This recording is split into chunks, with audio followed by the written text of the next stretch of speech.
नाज़रीन, जावेद चौधरी के मुताबिक गुज़िश्ता रोज़ जिस तरीके से chief justice of Pakistan justice Qazi Faez Isa ने फुल कोर्ट बेंच बनाया। फुल कोर्ट बेंच की जो प्रोसीडिंग थी वो तमाम की तमाम लाइव तमाम टेलीविज़न के ऊपर नशर की। इससे वकला की प्रैक्टिस तबाह होकर रह गई है और अब वकला क्या प्रोग्राम बना के बैठे हैं। अब वो नेक्स्ट क्या इकदाम उठाएंगे कि जिससे उनकी इंसल्ट भी ना हो, बेइज्जती ना हो और वो उनकी जो प्रैक्टिस है वो भी तबाह ना हो। जावेद चौधरी के मुताबिक ख्वाजा तारिक रहीम को जो फेंटी लगी, जिस तरह वकला ने उनके ऊपर कहके लगाए, जजेस ने उनसे सवालात किए, वकील ख्वाजा तारिक रहीम को लोगों ने बाकायदा जो है वो उन्हें माथा पोंछते देखा, पसीना साफ करते, दाएं से बाएं देखते और बार बार पानी पीते हुए देखा गया। इसके बाद उनके अपने क्लाइंट्स डिसपेट हुए हैं क्योंकि ख्वाजा साहब बहुत महंगे वकील हैं और उनकी स्पेशलिटी है कि वो जजेस के साथ बहुत अच्छे से रहते हैं, वेल कनेक्टेड रहते हैं। जैसा कि चीफ जस्टिस बंदियाल के साथ उनके बड़े करीबी मरासिम थे, बल्कि उनकी अहलिया ख्वाजा तारिक रहीम की अहलिया का चीफ जस्टिस उमर अता बंदियाल की सास माजबीन नून के साथ एक गहरी दोस्ती है, जिसकी आपने एक ऑडियो भी सुनी थी जिसके अंदर ये कहा जा रहा था कि पीटीआई के जलसे कितने बड़े होते हैं, किस तरीके से पीटीआई को हमने रिलीफ देना है। और ये भी आपने उस ऑडियो के अंदर सुना होगा कि कम वक्त ये मार्शल लॉ भी तो नहीं लगा रहे वगैरह वगैरह, ये उस ऑडियो के अंदर शामिल था।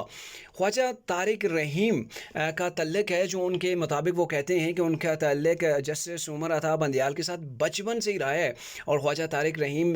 जो है वो गवर्नर भी रहे हैं, उनकी सियासी वाबस्तगी पीपल्स पार्टी के साथ रही है। तो जावेद चौधरी के मुताबिक ये एक बहुत बड़े वकील होने के साथ एक महंगे वकील भी हैं जो जजेस के साथ वेल कनेक्टेड होते हैं और अक्सर केस अभी दायर नहीं होता उससे पहले वो उन्हें पता होता है कि इसका क्या फ़ैसला आना है।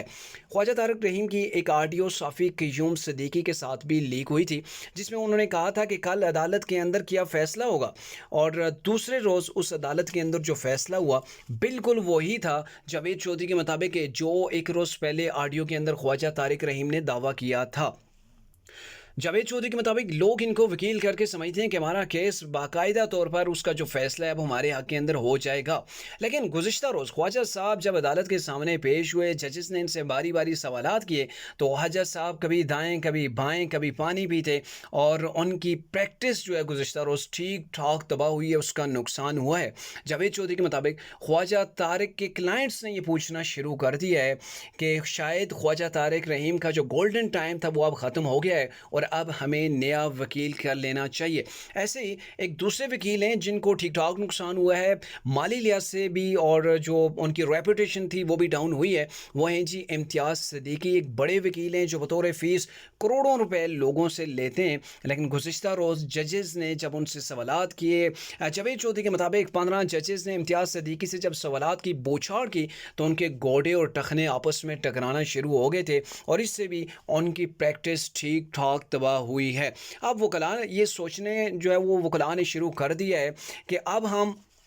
नॉर्मल रूटीन के अंदर अगर ये अदालत के अंदर चीज़ शुरू हो गई, कैमरे लग गए, पूरी कौम ने अगर हमें देखा तो इससे हमारा बहुत बड़ा नुकसान होगा। जावेद चौधरी के मुताबिक एक वकील ने यह भी कहा है कि हम डबल फ़ीस लिया करेंगे, एक फ़ीस वो जो अवाम के सामने हम बेइज्जत होंगे और दूसरी जो हम केस लड़ेंगे, क्योंकि अब हमें सिर्फ पहले ये होता था कि अदालत के अंदर इन वकला को जजेस और वकला के दरमियान बात रहती थी, लेकिन अब इन लोगों ने इन वकला ने 24 करोड़ आवाम को भी मुतमईन करना है और जो लगे लिपटे अंदाज के अंदर सिर्फ वेल कनेक्टेड हुआ करते थे जो जजेस हजरात के साथ, तो उसकी वजह से वो केस जो है वो जीत के आ जाते थे और उनको कामयाबी मिलती थी और उनके नाम बड़े हो गए थे। उन वकला के लिए काफ़ी परेशानी है और जावेद चौधरी के मुताबिक ये गोल्डन टाइम है उन वकला के लिए जिनकी प्रैक्टिस अच्छी है, जो प्रैक्टिस करेंगे। सिर्फ ये है कि वो जजेस के साथ वेल कनेक्टेड नहीं थे तो वो इस वजह से वो प्रमोट भी नहीं हो रहे थे, लेकिन अब उनके पास एक सुनहरी चांस है कि वो इससे जो है वो कामयाबियां समेट सकते हैं। लेकिन एक चीज़ और भी है कि अब वकला ने आपस में बैठक लगाना शुरू कर दी है कि अगर ऐसे हालात रहे तो हमारे लिए काफ़ी मुश्किल होगा और हमारी जो इंसल्ट होगी कोर्ट के अंदर वो पूरी कौम देखेगी, इससे हमारा कैरियर तबाह हो सकता है। तो वकला अब ये सोचने के ऊपर मजबूर हो गए हैं कि हम क्यों ना एक वफ्त लेके जाएं चीफ जस्टिस ऑफ पाकिस्तान के पास कि आप काइंडली हमारे ऊपर रहम करें, हमारी जान बख्श दें। ऐसा ना हो कि हमारी प्रैक्टिस भी तबाह हो जाए, क्लाइंट्स के हाथों भी हमें रगड़ा मिले और अदालत के अंदर आपके हाथों भी हमें रगड़ा मिले। मिले, तो काइंडली मेहरबानी करके अगले 5-10 साल के लिए